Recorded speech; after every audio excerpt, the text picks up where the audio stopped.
of you recognize some of those, don't you? Absolutely. Where does this come from? Are we just so desensitized to this? I believe so. I hear kids in high school say it all the time. Nice, got a new cell phone, man, that's pimping. I don't think we should use this word loosely like this, because what it leads to is abuse and trafficking. The language involved in human trafficking is a language we often don't understand. They speak a different language, and it's a language you actually have to learn. So I'm going to give you a brief intro to this. Bottom bitch girl. So look at human trafficking, look at pimping, look at this as a hierarchy. Almost like as a company. So you have the CEO, you have the head of the company, and then you have the vice president.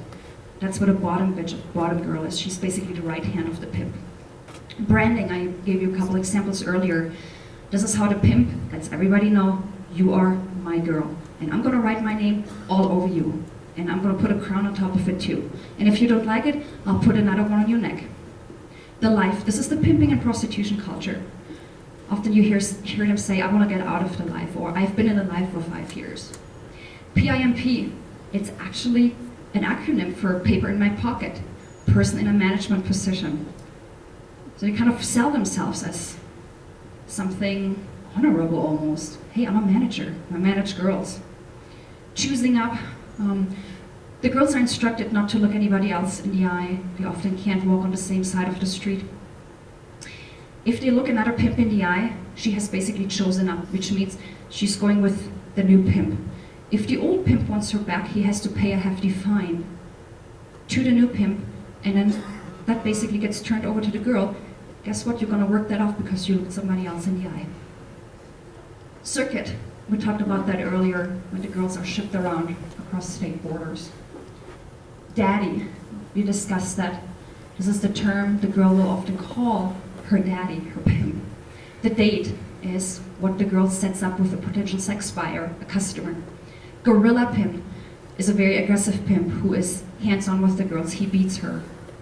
The opposite of that is a finesse pimp, who's more kind of like a boyfriend. He swoops in and takes her because she's in a dire situation. I promise you a better life, I'll take you out to McDonald's for dinner. John is the sex buyer.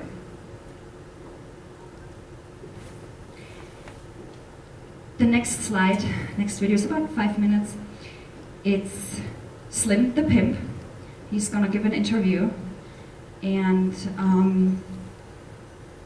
the emotions I can see in the audience after this are amazing. Mostly it's anger, and I say, go get him.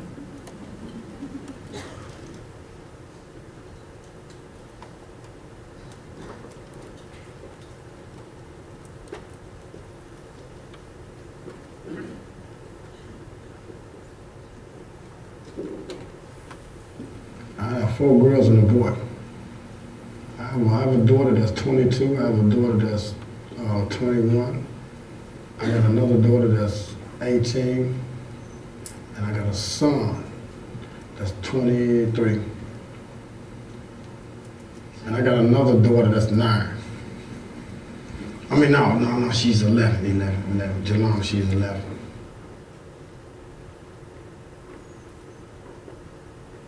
A lot of girls, like, they ain't got no place to go.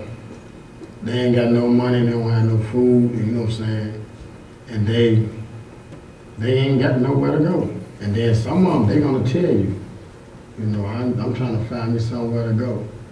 You know what I'm saying? I'll bring them over to the house and give them a little shelter, let them go in the basement and fix them something to eat, and let them take a bath, let them clean themselves up. But my girls, they go get girls. You see what I'm saying? Every time I go in the club, they go find girls. And girls also come at me, they try to figure out what is you telling these girls, what is you doing? Cause all y'all step in the club, you got on suits and y'all looking good. And they see me at the bar and I pull my money out, but when I buy a drink, I buy my girls a drink, you know what I'm saying? And a lot of girls be wondering like, man, you making a nice piece of money, but how is you making all that money? And I'm like, do you really want to find out? Do you really want to get out on this team?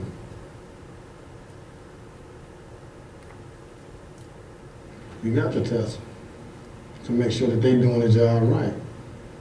You know what I'm saying? So that's what I do. I test them out. If she can't make me feel good and better in bed, like how the way she's supposed to go out there and do the jobs on the streets, then she can't do that, well then she ain't gonna make no money like that.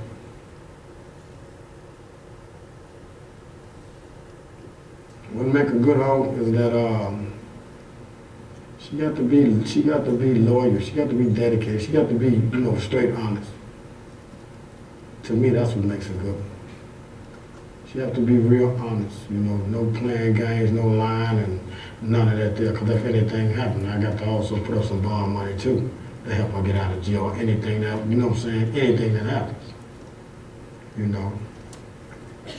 So like I said, I put something together. I say this is what we're gonna do. We're gonna work and we're gonna get us some money. You know what I'm saying? And they like, so is you up with it? I say, yeah. I say, is y'all up with it? And they're like, what we got to do? Y'all got to go out there and hustle. I'm doing everything else for y'all. Whatever y'all need, I'm going to help y'all out with it. And they said, yes, we're going to go do it. And they went out there and did it. That they be safe in the streets because they know what they do when they go out there in the streets. See, a lot of girls that got ambushed and raped and jumped on out there, they didn't know what they was doing. Mine goes out there and make the little money that they supposed to make, and they be right back at that time, because I keep my phone with me. They hit my phone, they have their phone, they call me back, I'm on my way home. I keep them happy by taking them out, buying them anything that they want. Plus we all stay together. I also provide a roof over their head, and I help them out with anything that they need. I help them out with everything. I assist them, I talk to them. Sometimes I give them foot massages, back massages, They might call it so, but I don't call it that, I just know how to treat a person, that's all. It's because that, I'm not abusive. I sit down and talk to them. I help them out. Their feet might be sore from walking the track all day. I massage their feet, run them some bath water. I even bring them food. I even cook their own food and get to them, And, I do a lot of stuff to help them out.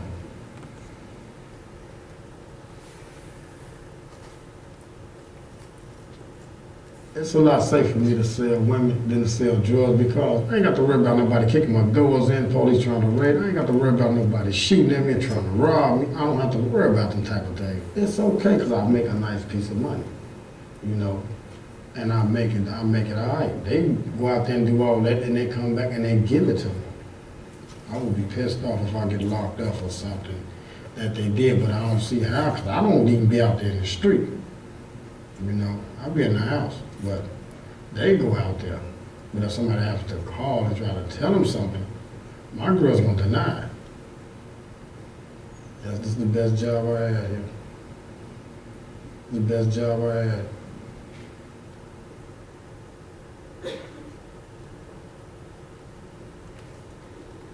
He knows how this works.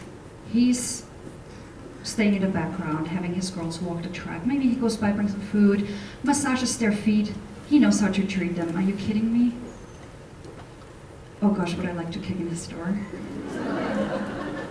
Would I like to? I mean, he's very cocky, but he knows how it works. He stays in the background. He knows that girls do everything. And he's true. The girls will deny everything.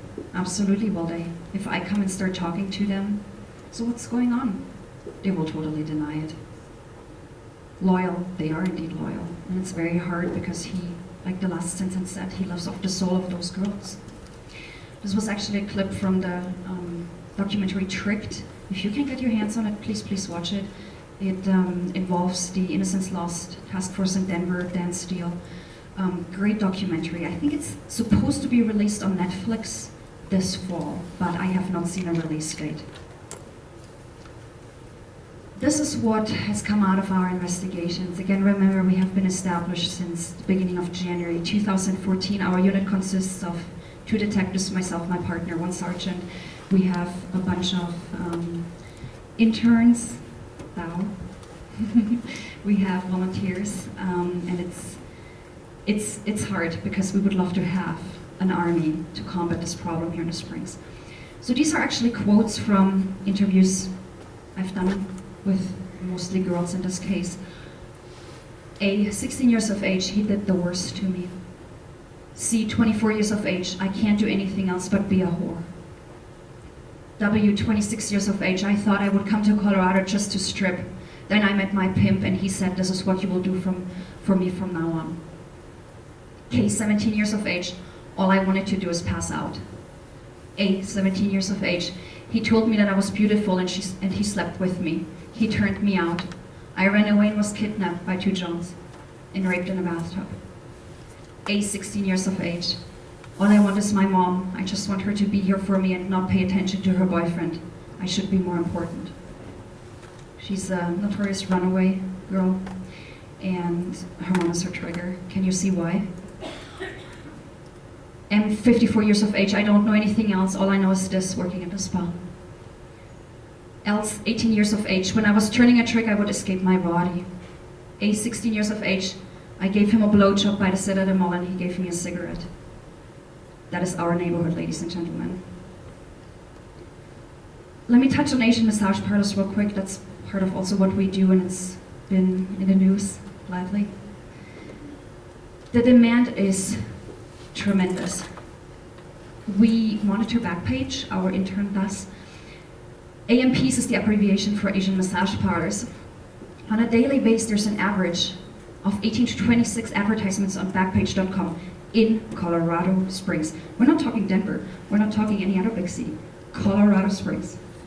Hobbyists, which are sex buyers. They call themselves hobbyists because for them it's like us remodeling a Corvette or going to the range, our hobby. Having sex with ladies from Asian massage parlors is a hobby for them. They call themselves hobbyists.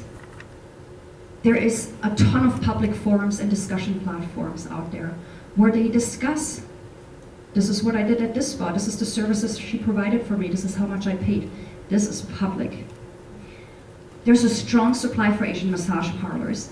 In October 2014, this year, fairly recently, we counted 33 Asian massage parlors in El Paso County. Last year, about a year ago, it was 42. So a couple were shut down. Asian massage parlors, we actually closely work with Homeland Security investigations and State Patrol, their human trafficking, smuggling, interdiction program, and they have been a tremendous resource. So we ran a comparison of other cities with a population of roughly 500,000, as we are in El Paso County, and Tucson, 6 Asian massage parlors, Kansas City, 6, California, they always have more, but we're up there, ladies and gentlemen, with 33 Asian massage parlors in El Paso County. We have a blatant supply here in Colorado Springs for sex. Between September 12th and October 23rd, so what, like 6 weeks, Dow has counted, our intern has counted, 1,272 ads on Backpage. And this is just Backpage. We didn't even count all the other advertisement sites for sex, where you can purchase sex. 1,272 ads for female prostitutes, 27 for male prostitutes, 48 for transgender prostitutes in Colorado Springs in 6 weeks. There is a market for this. We posted an ad during an operation on Backpage.com in Colorado Springs, and the post stayed up for 7 hours. It was active for 7 hours. 104 phone calls and text messages were received during this time. We removed the ad after about 7 hours, but we kept monitoring for 2 more weeks, and 232 additional contacts were received. So what I mean by this is, these are Johns trying to contact an undercover detective for sex. Hey babe, what's up, wanna meet? How much is your rate? Can you come to my house? What services do you offer? Do you do ABC? 99 different persons in that time frame. There is a demand, and we need to smash that demand. These are some statistics from us. Again, keep in mind, January through October, we opened 51 cases. Adult victims recovered 51. Juvenile recovery 70. Several open human trafficking investigation, I think open right now are 23. Cash seizures over $80,000. This is money we take from pimps. Pimps arrested, identified 11. Johns identified, arrested 18. Pending investigations on those guys. Asian massage parlor related arrests 16 Asian massage parlor deployments, 17. Seizures relating to Asian massage parlors, 175,000. And 24 presentations given. Please help us to combat the problem of human trafficking, and thank you so much for your attendance. That's great, thank you.